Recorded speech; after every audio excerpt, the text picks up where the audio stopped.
We turn now on the border. The El Paso sector saw a 55% increase in migrant encounters between July and August of this year.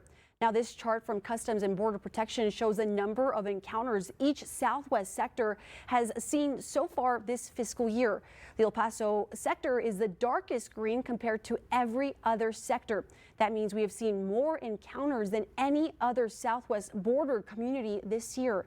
Now, that number tops 389,000 encounters in 2023 alone, and that is just the people that have surrendered to Border Patrol between ports of entry.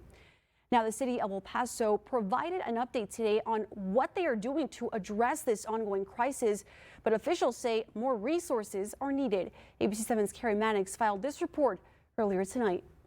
We have come to what we look at a breaking point right now. That breaking point is being caused by the numbers of migrant encounters the El Paso sector is seeing. Currently, there are about 6,500 migrants in CBP custody in El Paso.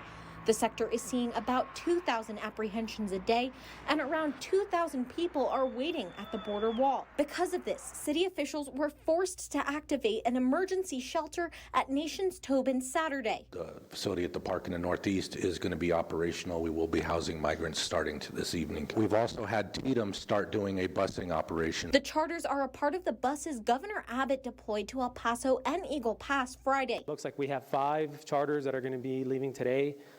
2 will be going to New York City, 2 to Chicago, and 1 with Denver. Those locations were chosen by migrants currently staying in El Paso, but not all of them want to go to those cities. I spoke with one migrant family who says they're trying to get to Indiana, but they say the cost for transportation there is too high. I asked them if they would want to go on one of the buses to get closer to where they want to go. She's saying she would want to if she could, but she doesn't know much about the process, which is why her and her family are waiting. Every individual that boards one of those buses is going voluntarily. No one is being forced. That means the amount of time that migrants stay in El Paso is ultimately up to them. Carrie Mannix, ABC 7. And El Paso Mayor Oscar Leeser says the city requested an additional $10 million in federal funding to deal with this surge.